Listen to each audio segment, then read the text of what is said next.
Hello all, welcome to Anjani's wonder world. ఈ వీడియోలో ఇంట్లోనే పసుపు కొమ్ముల నుంచి పసుపు ఎలా చేయాలో చూద్దాము. అయితే ఇది షార్ట్ వీడియో అండి.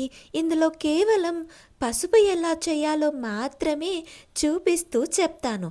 ఒకవేళ మీకు ఈ పసుపుని ఎలా వాడుకోవాలి, దీని గురించి ఇంట్రెస్టింగ్ విశేషాలు, ఉపయోగాలు కావాలంటే అవన్నీ లాంగ్ వీడియోలో డీటెయిల్డ్గా చెప్పాను. కింద డిస్క్రిప్షన్ బాక్స్లో లింక్ ఇచ్చాను, క్లిక్ చేసి వెళ్ళి చూడండి. ఇప్పుడు ఈ పసుపు కొమ్ములతో పసుపు ఎలా చేయాలో చూసేద్దాం. ముందుగా ఈ పసుపు కొమ్ములని నీళ్ళల్లో వేసి ఒక అరగంట పాటు అంటే 30 నిమిషాల పాటు నానబెట్టి మట్టి పోయేంత వరకు 2-3 సార్లు శుభ్రంగా కడగాలి. పసుపు, చందనం పొడి, రోజ్ వాటర్తో కలిపి పేస్ట్లా చేసి మొహానికి రాసుకొని కొంతసేపటి తర్వాత చల్లటి నీటితో కడిగితే మొహంపై వచ్చే పింపుల్స్ తగ్గుతాయి. మొహం కాంతివంతంగా తయారవుతుంది.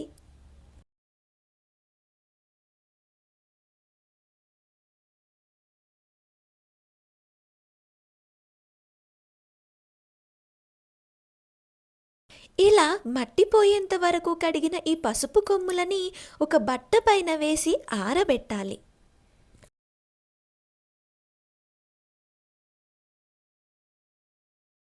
మీరు ఇక్కడ క్లియర్గా చూడొచ్చు, కొంచెం కూడా తడి లేకుండా పూర్తిగా ఆరబెట్టాము.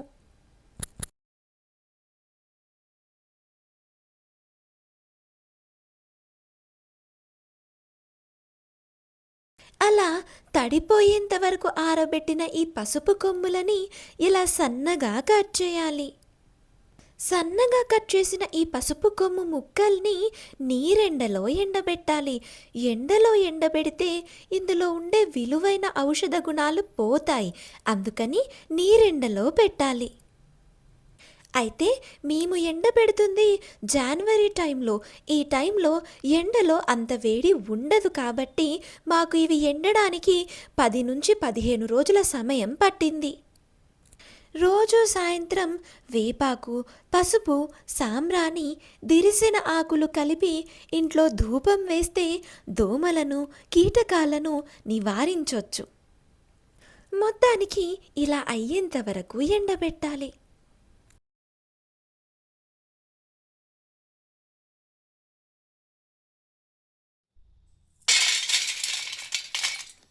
ఇప్పుడు ఇలా ఎండిన పసుపు కొమ్ములని మిక్సింగ్ జార్లో వేసి మెత్తగా గ్రైండ్ చేయాలి.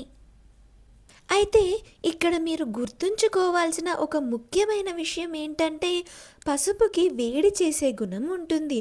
గ్రైండ్ చేస్తున్న మిక్సింగ్ జార్ కరెంటుతో కనెక్ట్ అయ్యి ఉంటుంది. కాబట్టి మొత్తం ఒకటేసారి మిక్సీ పట్టేయకుండా కొద్ది కొద్దిగా గ్యాప్ ఇస్తూ గ్రైండ్ చేయాలి.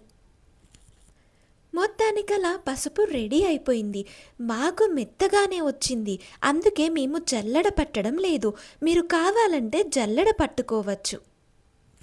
అంతే, పసుపు రెడీ. మొత్తానికి ఇది అండి పసుపు కొమ్ముల నుంచి పసుపు తయారు చేసుకునే విధానము. మరియు పసుపుతో కలిగే లాభాలు, పసుపుతో ఉపయోగాలు కిందిచ్చిన లాంగ్ వీడియోలో డీటెయిల్డ్గా చెప్పాను. మీరిక్కడ క్లియర్గా చూడొచ్చు, పసుపు మెత్తగా ఉంది. ఈ వీడియోని ఇక్కడితో కంప్లీట్ చేస్తున్నాను. మళ్ళీ ఒక ఇంట్రెస్టింగ్ టాపిక్తో నెక్స్ట్ వీడియోలో కలుద్దాము. అన్ని లింక్స్ కింద డిస్క్రిప్షన్ బాక్స్లో ఇచ్చాను. Thank you for watching the video. Do like, share and subscribe.